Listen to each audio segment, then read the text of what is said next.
Welcome to another episode of Is This for Kids? Jonathan Beard of Blevins here, father of 3, and I think most media marketed to kids is pure trash. I'm Katie, MrsRuvi. I'm a mother of 5, and I think you can redeem most of the content that's marketed to kids. You know, we're trying to help parents in this podcast to be able to know what's in media so that they can shield their kids from what they don't want them to see, shepherd them through concepts that they're going to be unavoidable in this world, and then also to be able to share a little bit with their kids, because media can be one of the most influential parts of a kid's life. And today, we're going to be leaning hard into that shepherd.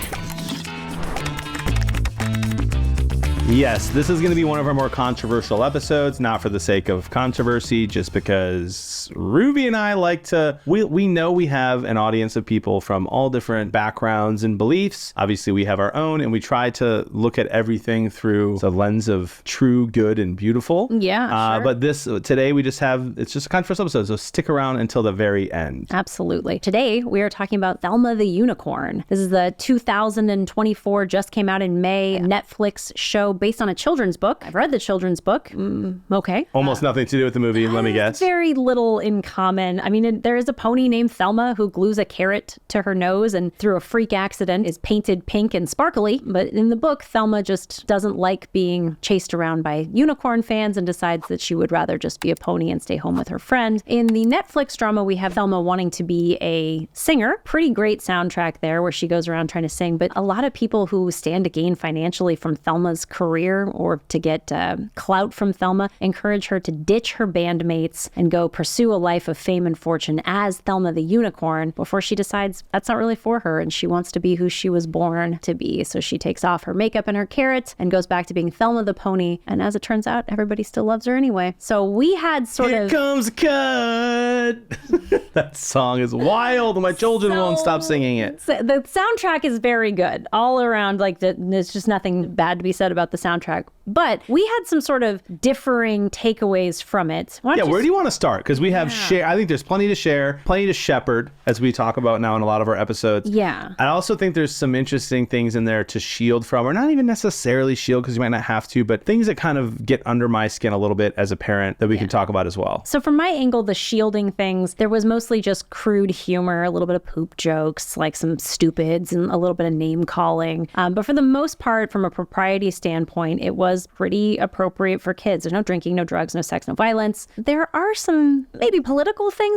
So here's my thing. And before anyone thinks anything, you can go back and look at all of my Twitter history, my Instagram history, my Twitch live streams. You are going to find out I'm a Catholic guy. Okay. I don't consider myself a hardcore conservative, hardcore liberal. My views are Catholic, and that doesn't come out. And I don't talk about that a ton in all of my content, but I don't hide that either. You can't look at me and be like, look at this MAGA guy. I'm not going to fit into any bubble that you want to put me in other than the fact that I'm a Catholic dad. Yeah. Okay. Worked in the church for 15 years in youth ministry. And I don't love when movies, and I kind of mean all movies, right? So let me give an example here before I say anything about Thelma the Unicorn. I like movies and TV shows that are out there that are trying to show the good, the true, and the beautiful, the Catholic virtues that I believe in without overtly doing it in a way that has crucifixes everywhere. Or if you're going to make content that is good and you want people to believe something you believe in with that content, I'm actually okay with that. Mm-hmm. But don't parade it. I don't think it's cool to parade Catholic stuff all over and say it's not a Catholic thing, a Catholic show, a Catholic movie. Okay. Yeah. I am totally fine with really, really good Catholic media. That's hey, this is a Catholic show. So you're going to see crucifixes and Mary, all these kind of things that we believe in. Great. Okay. I know what I'm going into as a parent and what my kids are going to see, right? Not okay with random movies, random TV shows on Netflix, on you name it, all over the place, where they seem to be inserting ideology or political thought or anything in there without explicitly telling parents that that's kind of what you're trying to do. In Thelma the Unicorn, couple of things. Again, I'm not offended by this. I watched the movie with my kids. Overall, I think it's a fine movie. But I wonder, okay, why do you have to have two moms and a daughter in a wheelchair with a rainbow shirt on? Just right out the gate, right there. It's clearly, to me, it feels very forced. Oh, look, we're just going to put a bunch of people here who might be on the outskirts of society to prove that we stand with you. In a kid's movie. And then you've got 4 dancing, super scantily clad, feminine dudes, with really, really tight clothes on, dancing very weird. It just kind of they make no sense in the movie. Following around a character named Dick Cumbersome. It just feels very intentional. It feels like adults around a table in a room making a movie for kids, and they were like, how can we insert some of the things we want people to see in this? And I just have a problem with that in kids' movies. Like, if this is a movie for kids, marketed to kids, put on Netflix where kids have access and their parents are like, oh, this looks like a sweet movie. Why is that stuff in there? I don't get it, and I don't like it. Won't lose sleep over it, but it annoys me.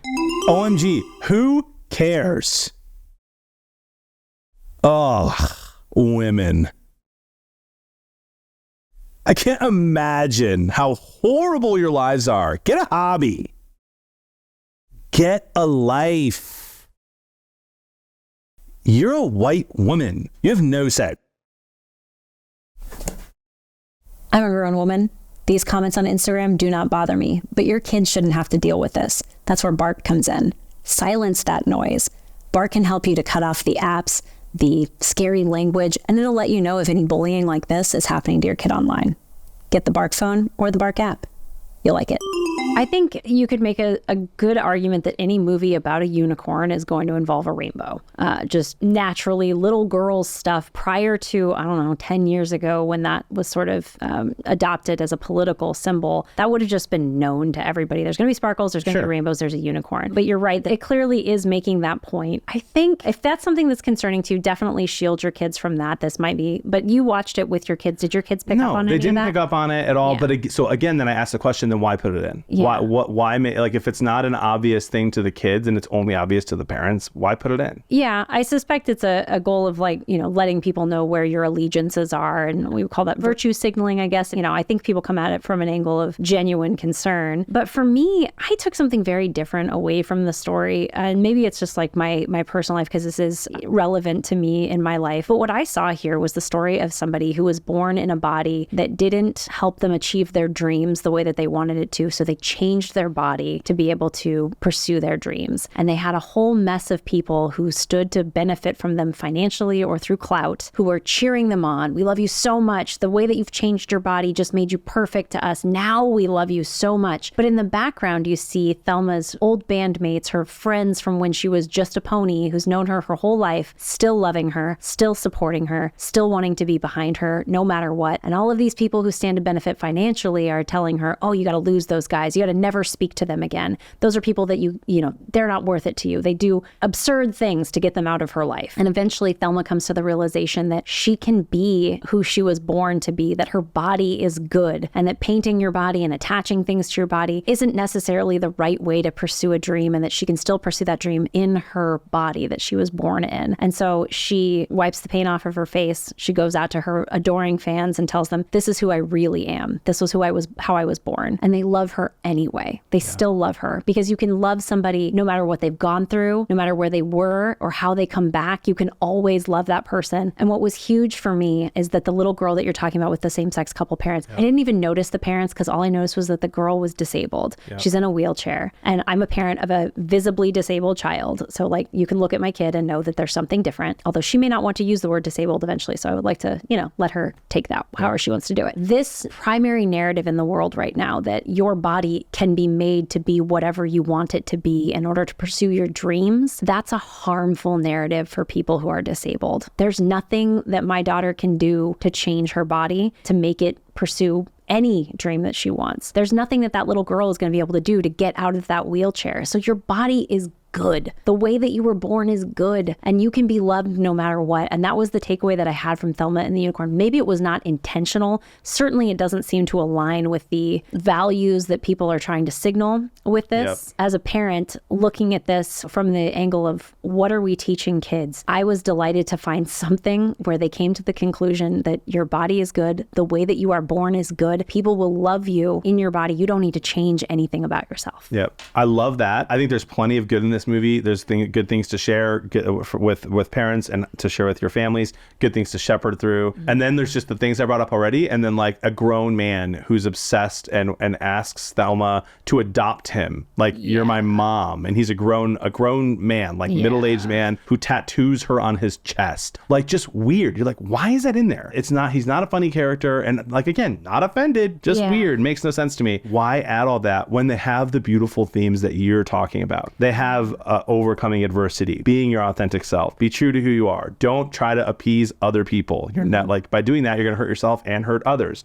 All these great themes that are in there that I just feel are a little bit ruined by like some of the weird stuff that they throw in to try to make some point. Yeah, it feels like they wanted to make a very pro-LGBT movie, but the book that they were basing it on doesn't have that in it. And the end result of the book is that Thelma goes home to her friends and family who love her. And I think they may have been sort of shackled by the book and the way that it ends. Unless they were going to completely do away with the ending, she had to go back to her original body and take the changes and modifications off and go back to the people who love her, because that was the ending of the book. And I'm very thankful for that book, because it was a great book. I have it. I bought it for my kids after I watched the movie with my 3-year-old daughter. She was so hyped. We went to the bookstore and we picked out the Thelma the Unicorn book, and she loves it. She has me read it to her all the time. She's like, where's my unicorn book? It's a great story. And maybe that wasn't the intention of the creators, but I think if you don't want your kids to see a same-sex couple or anything like that, by all means, shield their kid from the entire movie. But there is just so much to shepherd your kid with in this movie that I think we'd be remiss to say don't watch it. Yeah, I agree. Yeah, 100%. Absolutely. Because the moments I'm bringing up are so subtle that like only the adults are going to notice, which is where it gets me all riled up. Well, it feels like it's the kind of movie that you could look at it from any angle that you want to. You could bring it up to any way. It's just, I can't get past the fact that they were like, yeah, your body is good. That's just such a controversy in the world today to say your body is good. It's just totally antithetical to our culture right now. Yeah. What age would you say this is good for? I would say that this is appropriate for any age, even if you have those concerns, unless your kid is like deeply political and knows that kind of symbology, they're probably going to think nothing of it. So I would say any age that your kid can sit through a movie, and the soundtrack is fantastic. Yeah, it's really good. I'm going to say the same. My 4-year-old loved it. I just wish that parents could decide when they want to have these conversations about the world and not have them thrown